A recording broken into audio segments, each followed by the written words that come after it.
Everyone, it is Shemin Busy back with AFFCNY's pre-conference interview series. Let's take a look at this next presenter interview I did with the workshop title, Raising the Grandchildren, What I Thought I Knew as a Therapist Until It Happened to Me. Let's take a look.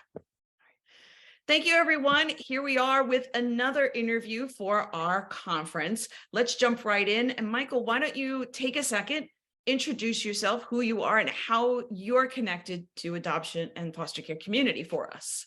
Sure, yeah. So my name is Mike McCay, and I'm a marriage and family therapist in New Hampshire, and I've been practicing for about 20 years. And I have been working with the adoption and foster community for probably most of my career. It sort of ended up being a specialty that I got into, and I was seeing a lot of families that had kids who were in foster care or kids who were adopted and doing that work.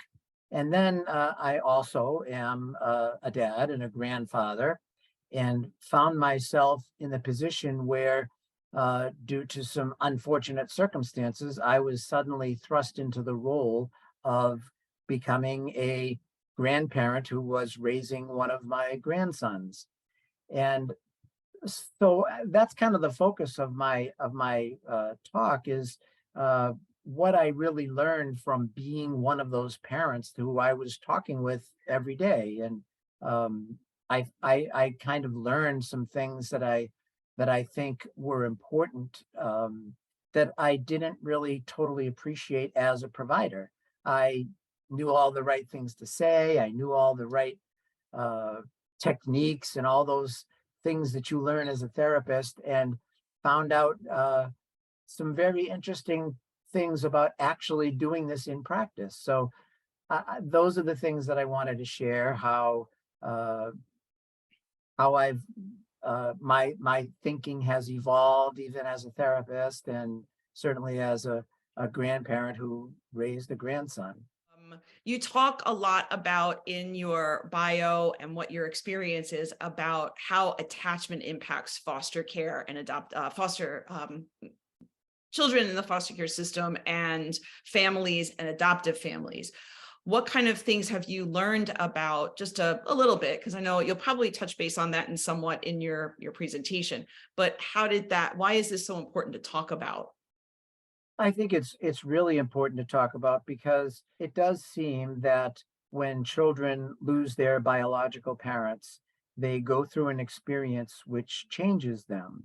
And in that process, when I first was learning about attachment and how the loss of the attachment figure impacts a child, I was really surprised, because I didn't think that it would be as specific as it is. And I learned that it is very specific most of the time, that not every child that's adopted has, of course, the same experience, of course, but many children who are adopted adopt certain strategies for themselves to learn how to survive, and through their own experience. And it's not a choice. It's not like kids are trying to be difficult.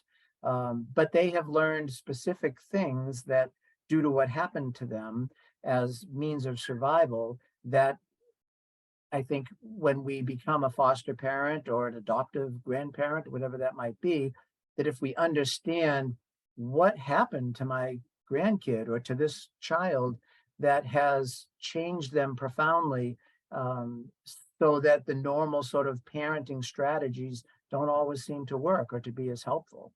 And so understanding what those are has been really crucial for me, certainly, in being a grandparent. And it's often easy to forget that, and I think that's the thing, part of what I want to talk about in the meeting is how easy it is to forget what's going on with your kid, because especially if you're an adoptive grandparent, because I think we come to know our grandchildren in a specific way until they are living with us. So we have to make them brush their teeth and get up for school.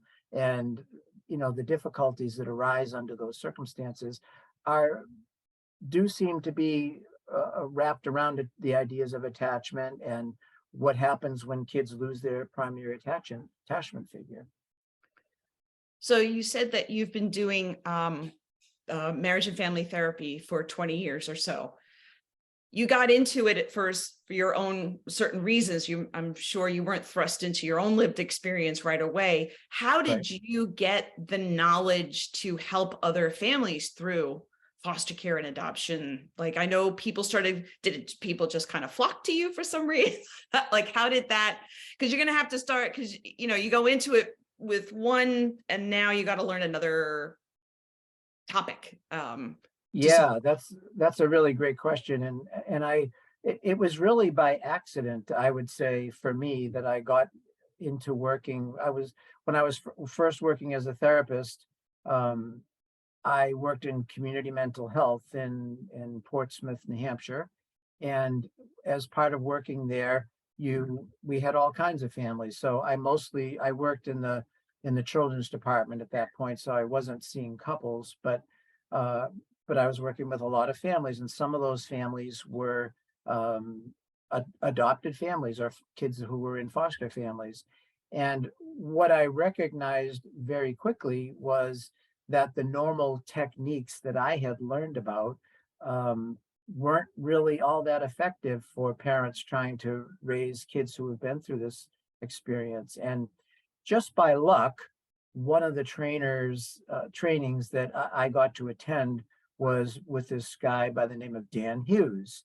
And so I went into a conference, Dan Hughes was there, and the light bulbs just went off because I found him to be amazing. He actually was talking exactly about the problem I had as a therapist, which is, why aren't my regular strategies working here? And he sort of gave us, some preliminary information. And then I ended up following him around for 3 years, doing all of his trainings, and which I think are amazing. And so I got that kind of training. And because I got that training, I started in the community mental health situation. Everybody referred all their adoptive and step family, not step, adopted families and foster families to me.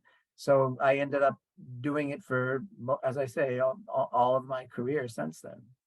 That's amazing. Sorry, I made such Yeah, I'm yeah. very facial expression anyway, but Dr. Dan Hughes was at our conference a couple of years ago. He is great and he's fun. And I say we, because there ended up being about 20 of us that ended up doing his full training. And you have to do it, one training at a time. You spend a week with him and then you go practice and you come back the next year. And so most of the people that I met we were sort of in this cohort that we were all there for those 3 years with Dan, learning his techniques. And I've done other trainings since then, of course, as part of your, ongoing training as a therapist. You do trainings, and I would do some about foster care and adoptive care. But I found that Dan's writing and his training have really been the backbone of what I do. Obviously, I apply myself as well as, my personality as a therapist too. But certainly I would credit him with the underpinnings of my knowledge about this particular field, for sure. Amazing. Thank you so much for sharing that. I'm really glad I asked Yeah, the question. yeah, yeah. So I like to end with I always say all workshops are meant for everyone, even though we ask, who is this for? Who would your target audience would be? But it's really for everybody. Why is this something, in your opinion, that everyone needs to sit and listen to this topic? Why is it so important? Well, I think it's important because if you have not had the exposure to some of these ideas, then we keep barking up the wrong tree in our work with kids. And I think it's so important for everyone to know these ideas.